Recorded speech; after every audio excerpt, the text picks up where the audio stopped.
At least 68,000 people have been arrested, and crime has plummeted. A place that resembles hell on earth. It's called the Terrorism Confinement Center, or CICOT.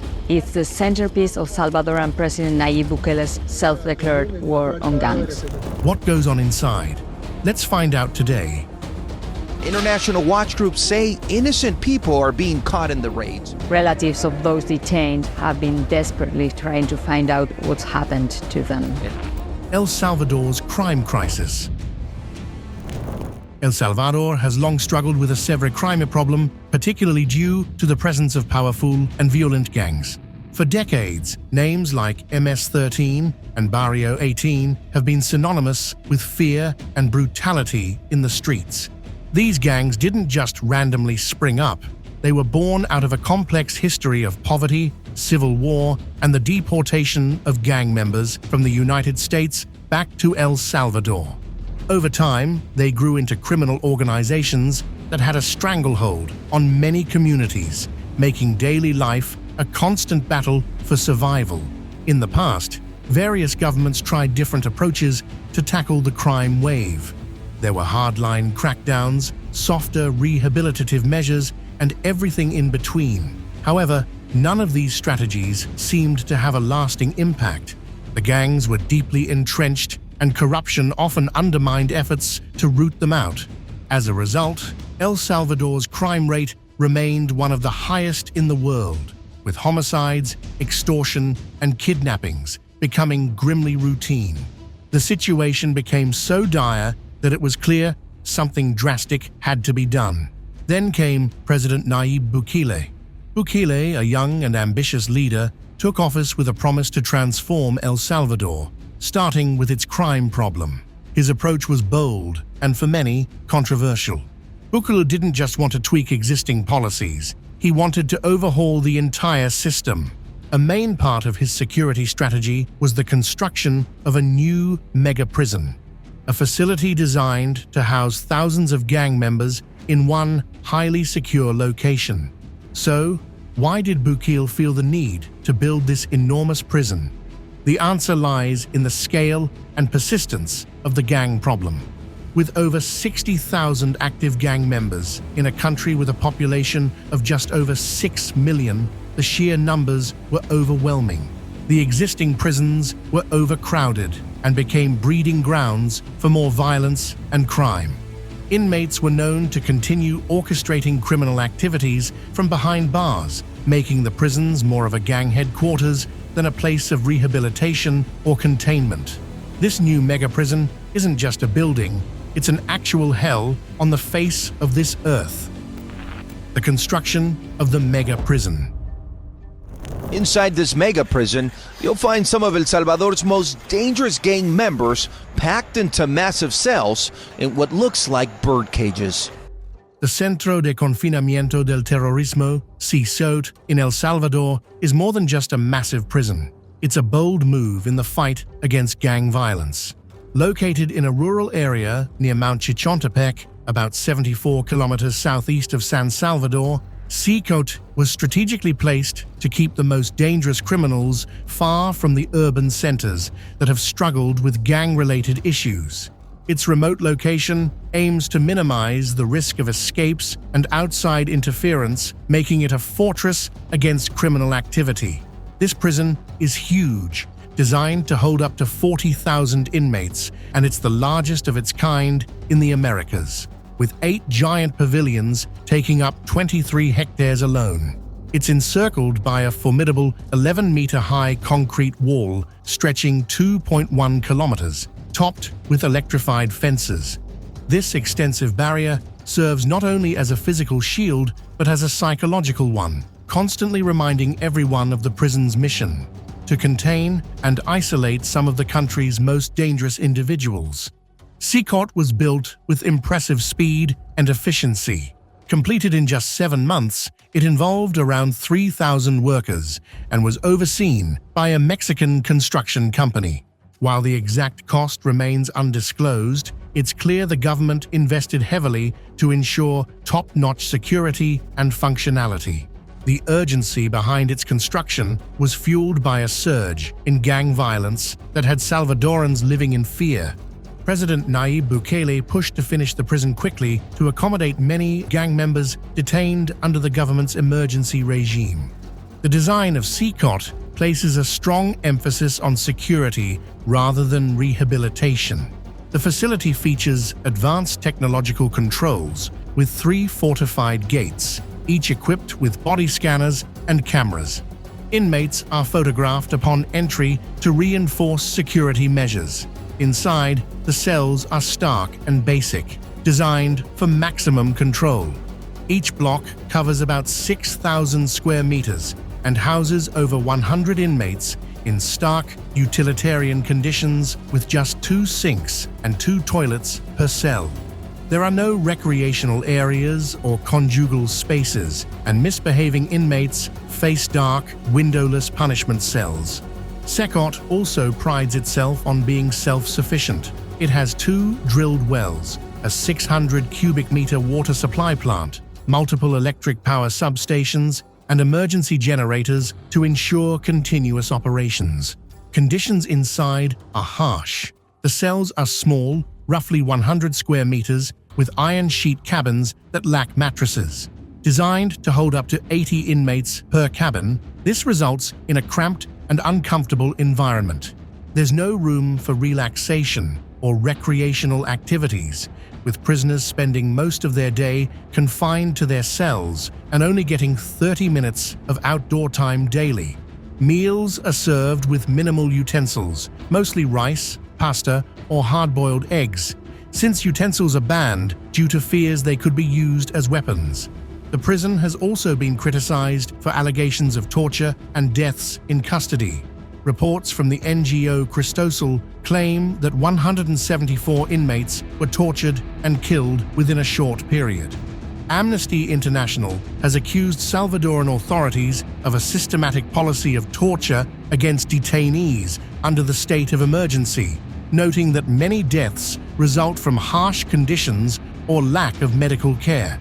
The state of exception, which has been in place for 2 years, has led to over 70,000 detentions. Human rights groups argue that many of those detained have no real links to gang activities.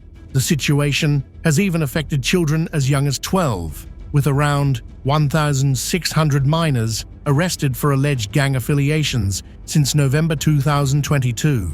Some critics have compared CCOT's brutal conditions to concentration camps, labeling it a black hole of human rights.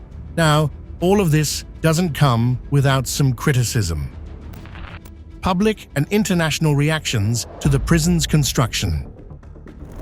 Domestically, the construction of CCOT has been met with considerable support. For many Salvadorans, the rise in gang violence over the years has created an atmosphere of fear and insecurity. The terror inflicted by gangs like Mara Salvatrucha, MS-13, and Barrio 18 has left a deep scar on communities across the country. Bukele's administration, with its tough stance on crime, has been seen by many as a much-needed force to restore order.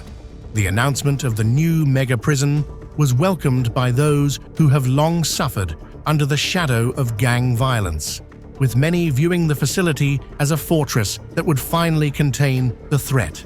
But while the prison's construction has garnered public support, it has also drawn sharp criticism internationally. Many human rights organizations have voiced concerns about the methods employed by Bukele's government, particularly the mass arrests that have filled the new prison. These arrests, carried out under a state of emergency that suspended constitutional rights, have resulted in the detention of over 64,000 individuals. Critics argue that such a broad sweep inevitably led to the incarceration of many innocent people, arrested simply because of superficial indicators like tattoos or alleged associations with known gang members. Human Rights Watch and Amnesty International have been particularly vocal, condemning what they see as a dangerous precedent being set by El Salvador. They argue that the focus on incarceration, especially under such questionable circumstances, raises serious human rights concerns. The international community is wary, with some foreign governments, including the United States, expressing unease. The US, for example, has had a complicated relationship with El Salvador, especially after allegations surfaced that Bukele's administration had negotiated secret deals with gang leaders to reduce violence in exchange for political support.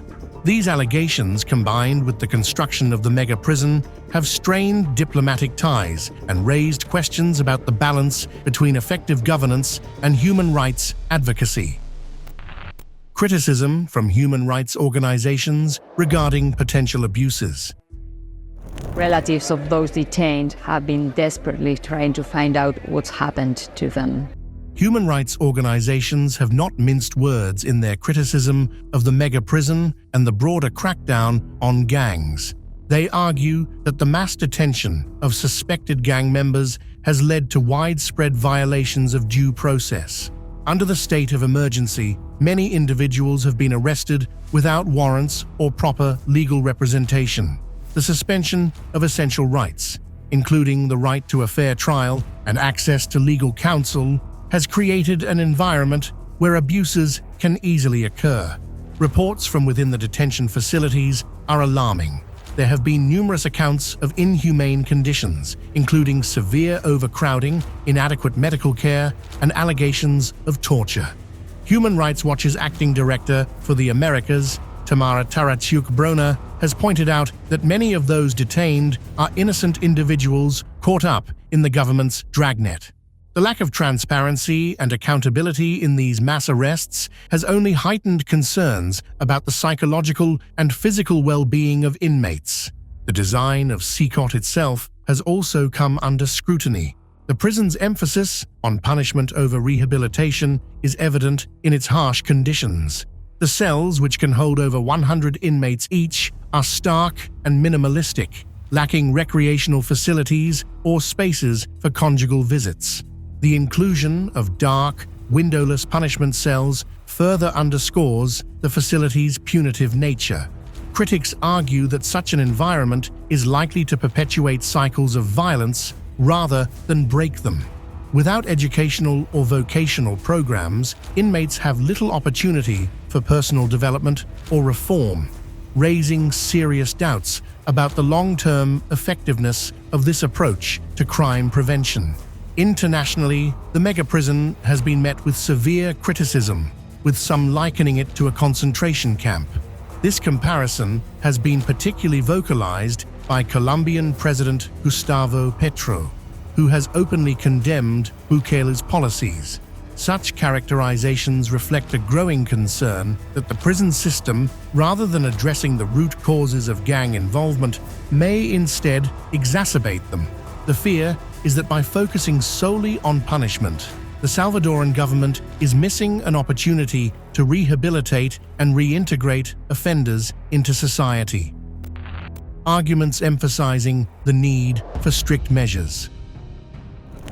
Despite the backlash, Bukele's administration continues to enjoy significant support among the Salvadoran populace.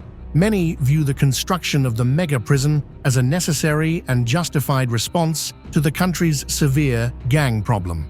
Supporters argue that the previous leniency towards gang violence allowed criminal organizations to thrive, leading to widespread suffering and instability. In this context, the drastic measures taken by the government, including the construction of CCOT, are seen as essential for dismantling the power of gangs that have long dominated many neighborhoods. Proponents of the government's approach point to the visible results. The mass incarceration of suspected gang members has led to a notable decrease in crime rates, particularly homicides. For many Salvadorans, these statistics are a clear indication that Bukele's strategy is working, providing a level of safety and security that had been sorely lacking.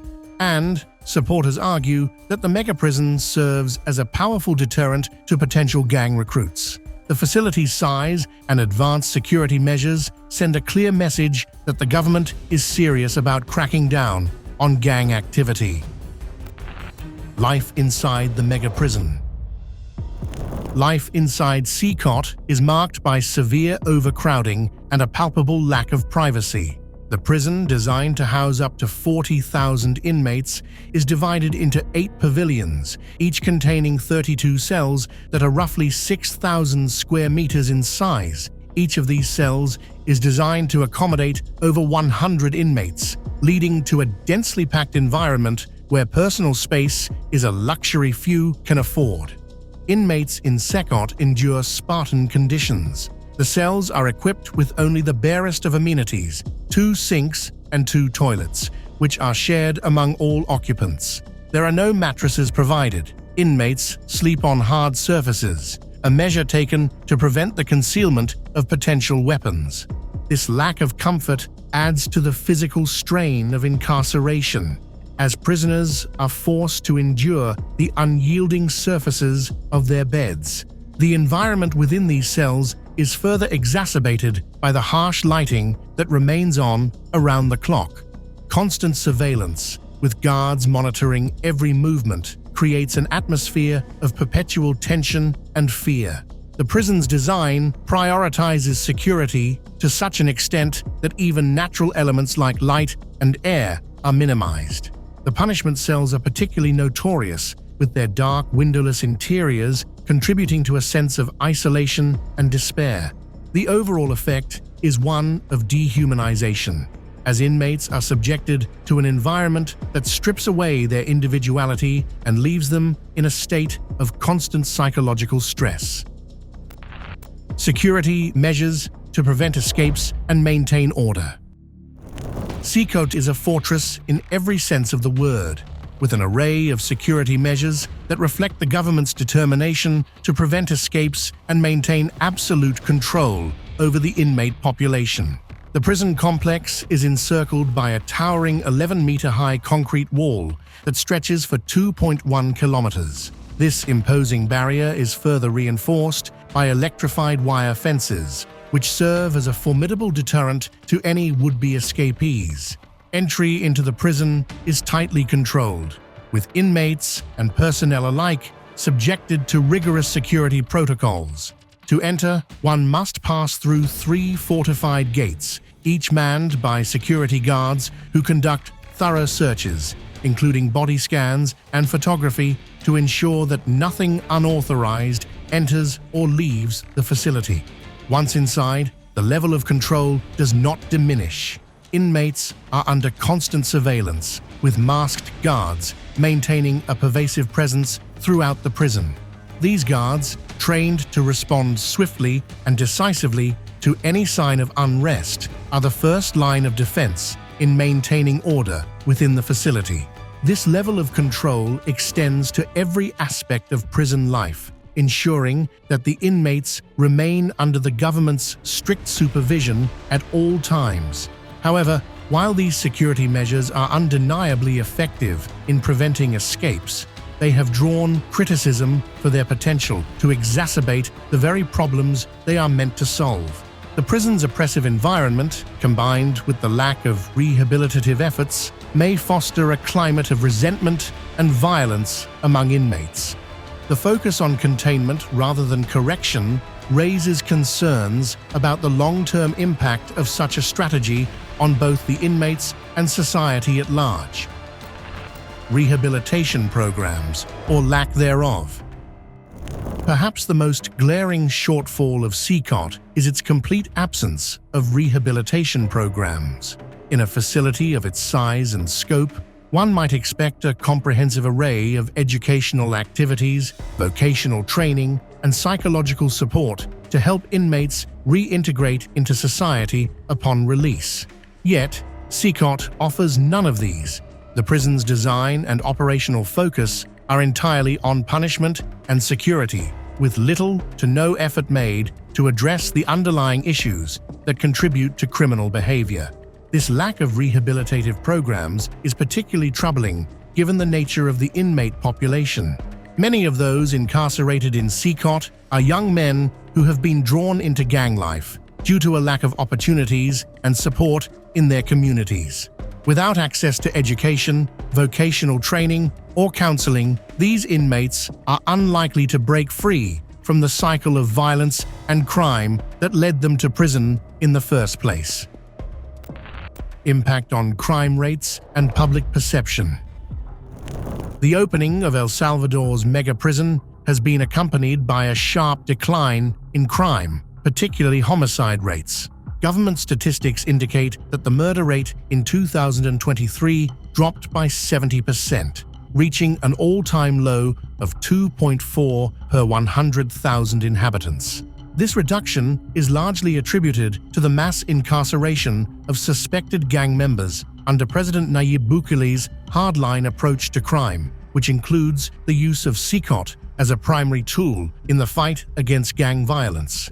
However, while these figures are impressive, the long-term effectiveness of this strategy is still uncertain.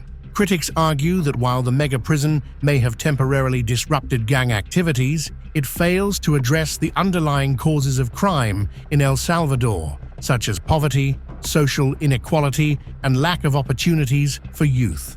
Furthermore, there is concern that the harsh conditions within the prison, combined with the absence of rehabilitation programs, may contribute to the radicalization of inmates. Public opinion on the effectiveness of the prison in reducing gang activity. President Bukele's aggressive crackdown on gangs, which includes the construction of SICOT, has garnered significant public support. In the 2024 presidential election, Bukele secured re-election with an overwhelming 85% of the vote, while his party won 58 out of 60 seats in parliament.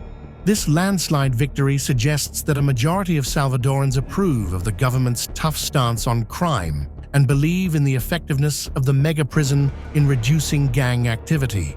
Many Salvadorans have expressed relief at the newfound ability to walk through neighborhoods once controlled by gangs. The increased sense of safety and security has been accompanied by signs of economic recovery, with tourism and investment beginning to rise. The visible presence of law enforcement, coupled with the incarceration of thousands of suspected gang members, has fostered a perception of improved public safety across the country. However, it is important to recognize that public opinion is often shaped by factors such as fear, government messaging, and limited access to alternative information sources. Human rights organizations have raised concerns about the potential for wrongful arrests. The public's overwhelming support for the government's approach may be influenced by these dynamics, raising questions about the long-term sustainability of such a strategy. Broader implications for the country's criminal justice system.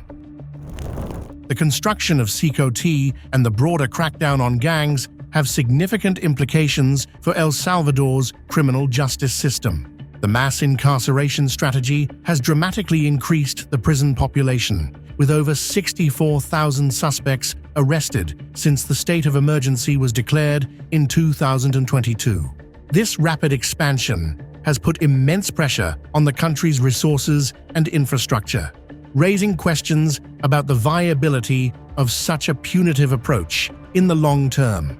Moreover, the lack of due process and the suspension of fundamental rights under the state of emergency have led to concerns about the erosion of democratic institutions and the rule of law in El Salvador. The focus on punishment over rehabilitation within the prison system may perpetuate cycles of violence and criminality, rather than offering a path to reform.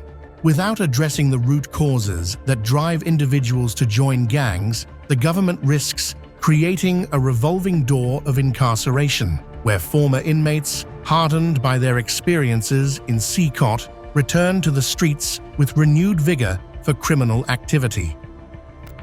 The future of El Salvador's security strategy. While the mega prison and the government's hardline stance have led to a marked reduction in crime, the sustainability of this approach is questionable. One possible direction is the continued expansion of the mega prison model, with the government potentially constructing additional facilities to accommodate the growing number of inmates. But this could lead to further issues, such as overcrowding, resource strain, and an intensification of human rights abuses. The focus on punitive measures, without addressing underlying social issues, risks perpetuating a cycle of violence and incarceration. Other than that, El Salvador might shift toward a more comprehensive security strategy that includes targeted law enforcement combined with social programs and community engagement. This approach would involve massive investments in education, job training, and youth development initiatives aimed at providing alternatives to gang involvement. Such a strategy could help in creating long-term, sustainable reductions in crime rates by addressing the root causes of gang violence. The role in President Bukele's long-term vision for the country. Bukele's long-term vision for El Salvador appears to heavily rely on the mega prison and his broader tough-on-crime strategy. The facility has become a symbol of his administration's commitment to fighting gang violence and has played a significant role in boosting his popularity among Salvadorans who are desperate for an end to the country's crime epidemic. And that is all for today. For more such videos, keep an eye out on the channel. And in the comments below, let me know what you think of this prison and is it justifiable.